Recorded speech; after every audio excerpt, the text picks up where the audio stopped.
घंटे के अंदर इतनी जगहों को साफ कर दिया। पहली बात तो ये नौबत ही नहीं आनी चाहिए थी कि इतनी गंदगी इकट्ठी हो जाए। उसके जिम्मेदार हम ही लोग हैं कि अपने घर से कूड़ा सामने से झाड़ के बगल वाले घर में कर देते हैं या सामने गली में निकाल देते हैं। अगर ये भावना आ जाए कि साफ है तो साफ बनाया जाए, दूर तक साफ किया जाए और जो सफाई बनी हुई है उसको कायम रखा जाए। सिर्फ एक दो जगह एक दो घंटे वाला काम हम लोगों का नहीं होता है, हम लोगों का एक कंटिन्यूअस काम होता है और गंदगी करने वालों का भी कंटिन्यूअस काम होता है।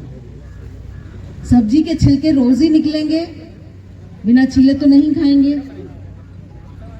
सब्जी खरीद के पॉलीथीन में आ रहे हैं, हालांकि पॉलीथीन रोक काफी लगाई जा रही है, लेकिन फिर भी अगर अमिताभ बच्चन साहब एक कपड़े का थैला लेकर एक ठेले पर जाकर सब्जी खरीदें और वो ऐड टीवी पर दिखाया जाए तो शायद बहुत सारे लोग कपड़े का थैला लेकर जाएंगे और सब्जी खरीदेंगे, उन्हें कोई शर्म नहीं महसूस होगी। लेकिन अगर ये चीज़ अमिताभ बच्चन जी ने नहीं सोची या उनसे नहीं करवाया गया तो क्या हम लोग नहीं सोच सकते?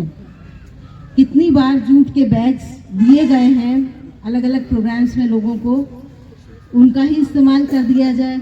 डीएम मैम ने जूट के बैग्स कई विभागों को दिए थे, कई लोगों को दिए थे, उनका इस्तेमाल कर लिया जाए। तो जो पॉलीथीन का इस्तेमाल करने वाले सब्जी वाले हैं, फल वाले हैं, उनको थोड़ा सा हतोत्साहित किया जाए कि नहीं, पन्नी में नहीं दो, ये हम थैला लाए हैं इसमें दो। तो पॉलीथीन की समस्या से काफ़ी हद तक निजात मिल पाएगी। हम लोग अपनी सुविधा देखते हैं कि आसानी से पॉलीथीन में ले आएंगे, झोला ले जाने की क्या ज़रूरत है। तो ये सोच अपने मन से निकालनी पड़ेगी।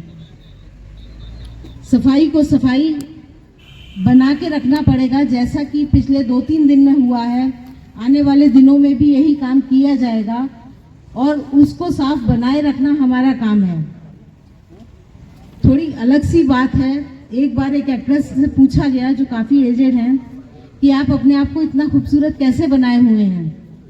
उसने कहा कि खूबसूरती देना भगवान का काम है, उसने जो शरीर दिया है वो हमें दिया है, उसे मेंटेन रखना वो हम करेंगे। जो भगवान ने दे दिया वो उसने दे के रोक दिया, लेकिन उस चीज़ को मेंटेन करना हमारा काम है।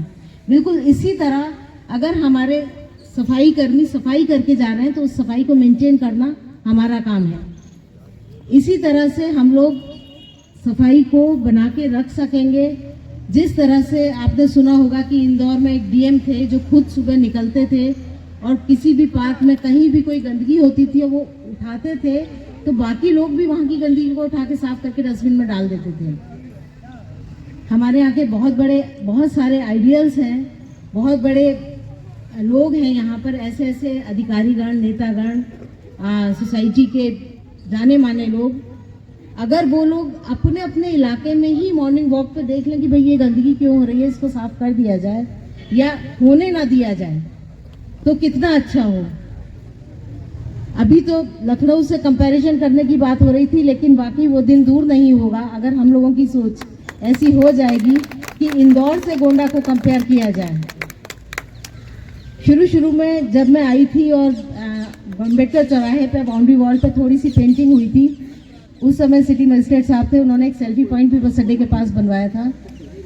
मैंने कहा डीएम आवास की वॉल पर भी पेंटिंग करवा दीजिए, मेरा कहना था, लेकिन तभी उनका ट्रांसफ़र हो गया।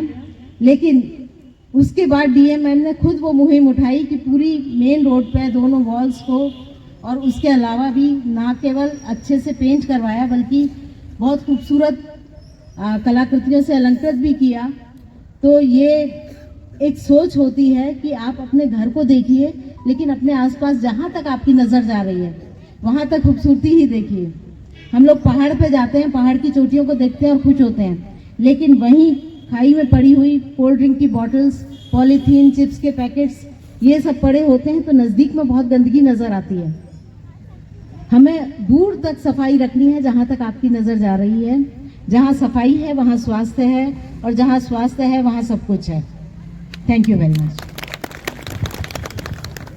चैनल पर नए हैं तो चैनल को लाइक करें, सब्सक्राइब करें और बेल आइकन की घंटी बजाना बिल्कुल ना भूलें, जिससे हमारी वीडियो तुरंत आपके पास पहुंचे।